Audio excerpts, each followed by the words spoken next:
Terima kasih kerana masih lagi setia bersama kami dalam Selamat Malam Malaysia. Jangan pejam mata lagi. Ya, peminat-peminat Azam ni bawa bersabar. Nanti ada segmen bersama dengan Azam. Ya, yang penting sekarang ni bersama dengan Ayanda, Kapten Effendi Yahya. Oh, ya, kita nak borak ni kalau boleh Kapten. Yep. Nak tahulah juga cerita ni daripada awalnya. Katanya apa ni? Mula penglibatan tu sebenarnya kerjayanya lain. Kerjaya asal-asal tu sebab tu dah dapat Kapten kan. Itulah yang kita nak tahu. Cerita dia bagaimana? Kalau boleh kongsikan bersama dengan kami.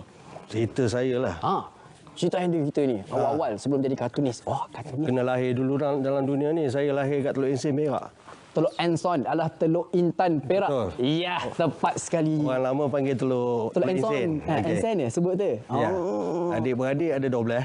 Wah, man.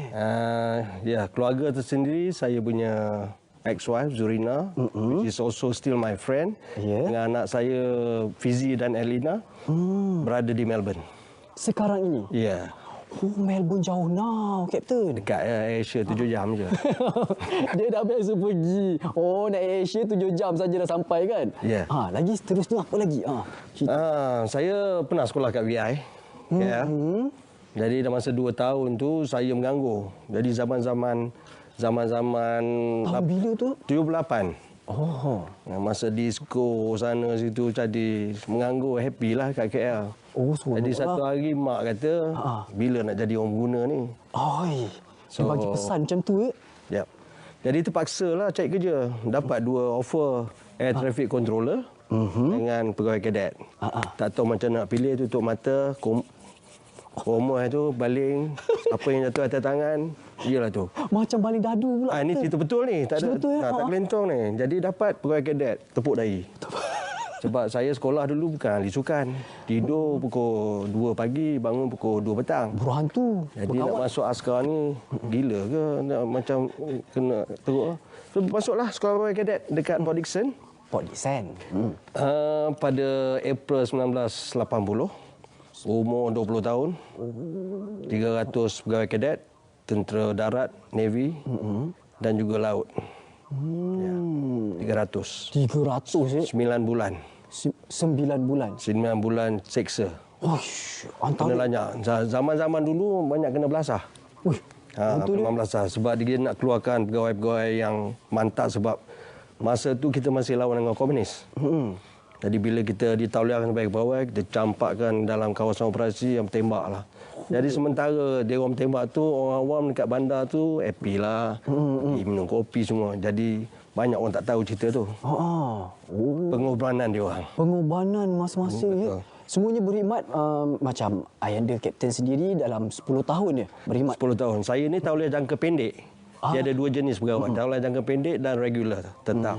Jadi saya boleh kontrak 7 tahun, lepas tu sambung 2 tahun. Jadi bila komunis surrender, saya pun surrender lah. Dah tak ada apa nak buat. Masuk estate, kerja kilang, kerja farman niaga. Jadi itulah yang dia kalau tengok depan ni kan kita dapat tengok saksikan ni ada buku-buku ni Memory of Cadet Officer. Ada berapa ni memang dia ada volume berapa? Ini volume 1 baru. Jadi saya dah jual dah habis lebih kurang 1,000.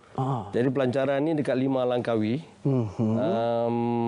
Dan telah selesai dan jadi saya masuk ke volume kedua. Bila saya ditauliahkan sebagai pegawai kadet, sebagai lieutenant muda dalam buku tu, saya tak baru masuk ke unit, saya terus pergi ke Kota Belud, Sabah. Buat latihan lagi 6 bulan. Latihan lagi 6 bulan? Lagi kena 6 bulan, kena lagi lanyak, kena tu semua sekali. Jadi cerita buku kedua saya itu berkenaan dengan training saya dekat Sabah. Dan jaga saya cerita juga masyarakat budaya orang Sabah. Orang Semenanjung tak tahu kan zaman dulu. Jadi dalam latihan ni kita ni dipanggil sebagai Guntorian. Sebab komandan dia nama dia Lieutenant Colonel Amir Barudin, tapi orang panggil dia Guntur. Sebab apa dapat nama Guntur tu? Dia orang kata dia orang pernah nampak kilat Guntur kat mana-mana gunung, lepas tu nampak dia kat situ, dia panggil Guntur lah. Itu ceritalah yang saya dengar. Jadi siapa yang keluar dari kursus itu orang panggil Guntorian. Oh. Ini salah unik lah, memang unik. Memang unik ya. Seribu pegawai yang keluar dari situ daripada kawasan Kota Belud, Talitan dipanggil Gunturian. Gunturian. Dan okey, yang Gunturian ni memang kalau kita tengok ni lukisan antara Ini lukisan kadet dalam punya cerita. ni kadet punya cerita. Belum jadi pegawai. Belum jadi pegawai ya. Tapi memang in English ya, Captain. Dia dalam dua bahasa, Inggeris dengan Malay. Senang untuk orang putih boleh baca. Jadi kalau boleh kan macam yang kita dapat saksikan sekarang ni, apa kisahnya ni? Katanya Captain memang cerita betul cerita. Ni masa Lapang Sasa ni ada apek selalu datang dia kalau tengok pegawai kadet haus dia jual aiskrim. Jadi dalam pandangan dia orang sampai sekarang walaupun dia geng-geng saya, skot-skot saya masih ingat apek aiskrim tu. Itu maknanya apek aiskrim tu akan menggamit memori. Memori ya, betul. Nak hasilkan. Jadi semua ni itu pasal tajuk tu memories. Memories kan? Memories of a cadet officer. Dan macam mana nak dapatkan ilham ni nak hasilkan ni? Ayanda, Captain. Kisah ni 40 tahun yang lepas. Jadi saya ni pun dah berumur. Nak ingat semua tak boleh. Jadi saya Muka steady. Muka steady, dalam tak tahu lagi. Dah servis juga. Jadi 40 tahun bukan senang nak ingat. Jadi saya dapatkan saya punya kawan-kawan saya yang pernah sedang berkhidmat dan pernah berkhidmat bagi gambar dan cerita. Saya kumpulkan dan saya lukis. Kumpulkan dan lukis Lukis cerita yang sebenar tu. Mana Captain kena catat-catat lah semua Mesti setahun setengah saya buat kerja tu. Setahun setengah. Ingat ke senang-senang je nak lukis macam senang. tu? Jadi kartunis lain. Kalau pelukis dia nampak satu benda tu dia lukis. Ini kartunis dia kena fikir banyak. Dan dia kena ada tempat-tempat tenang macam pantai, pulau, air sungai kat hutan. Itu tempat saya. Semua main peranan juga kena cari tempat untuk dapatkan ilham. Menenangkan fikiran. Macam penyanyi, artis semua dia orang nak tenangkan fikiran. Macam itulah. Dan ada tak macam Captain sendiri tengok macam ada hasil tu macam tak menjadilah, tak kena buat balik. Ya, saya pernah banyak kali saya tulis, lukis, saya baling dalam tong sampah ni. Ada seketika saya fed up, frust, nak buang kartun semua. Tapi galakan dan motivasi daripada kawan-kawan. Don't give up lah. Don't give up. Just go on. Sebab prinsipnya adalah bila you start satu, you kena habiskan journey. Dan juga proses. Kita nak tahu proses ni, Captain. Proses untuk menghasilkan buku ini bukannya mudah. Ada juga orang-orang kuat di belakang tabir, belakang Captain yang tolong membantu. Antaranya proses tu kan dimula daripada memula Captain lukis dan dapatkan idea-idea untuk lakaran. Lepas tu untuk printnya pun proses-proses tu kalau boleh kongsikan. Saya bukannya melukis. Saya juga perlu menulis dalam dua bahasa dan saya perlukan seorang yang boleh menolong saya. Salah satu daripada dia adalah orang kata Lieutenant Colonel Nur Fadil Hakim. Ni nak cek gambar, tunjuk gambar yang penting ni. Yang tengah tu. Yang tengah ni kalau dapat penulis dia membantu saya. Dia bantu dari segi apa, Captain? Penulisan. Dan dia terror lah sikit English. Saya ni kurang sikit. Nak betul-betulkan grammar ke apa. Ni dah ya. Yang tengah tu. Ni yang okey. Lagi? Selain daripada tu, adik saya Marina dan keluarganya membantu saya dalam desain penyusunan buku. Sebab saya rasa saya nak buat sendiri. Ni adik saya Marina. Ni adik lah. Okey, ni adik ni yang bantu ya untuk penghasilan lukisan, penyusunan buku, desain. Desain dia lah nampakkan supaya buku tu menarik. Ya, menarik. Putih. Yang kedua tak tahu lah mungkin hitam kot. Yang ni patutnya kita tahu ni apa tu pilihan-pilihan ni sebab orang seni kan Captain mesti ada sebab di sebaliknya kenapa pilih putih. Warna tu melambangkan apa. Cerah. Dan inilah hari yang saya puas hati kerana hasil dicetak. Saya menangis sikit lah. Dicetak, tengok. Tersebab dada. Hari ni selain daripada mengacara, saya tukar pegang gambar. Sebab ni orang-orang penting. Kita kena tunjuk ni. Orang penting yang membantu Captain ni. Captain lah ni masa hari kejadian.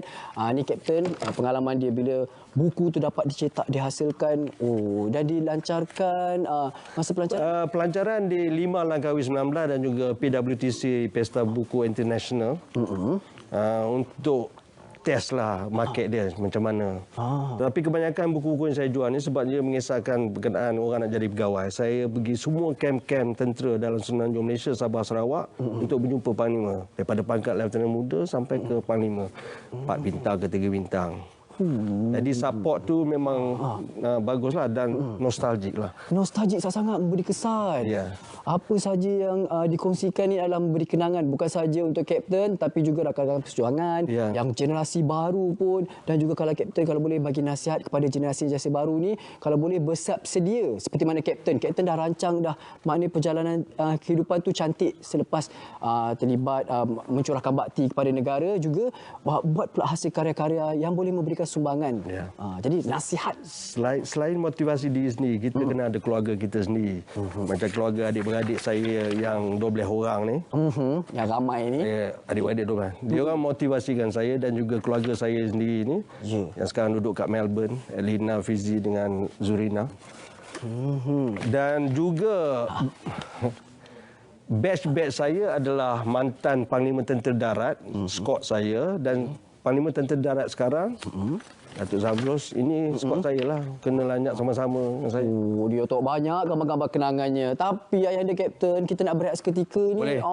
Mesti. Nanti kita akan Perlu. sambung lagi. Dalam segmen yang ketiga nanti, nanti ayahanda kapten pun datanglah, bagilah sikit ucapan lagi, kesimpulan lagi untuk topik kita pada malam ini. Boleh. Yang penting sekarang ni kita relax dulu. Berehat seketika, jangan ke mana. Terus stay bersama kami dalam Selamat Malam Malaysia. Jangan pejam mata lagi. Ya.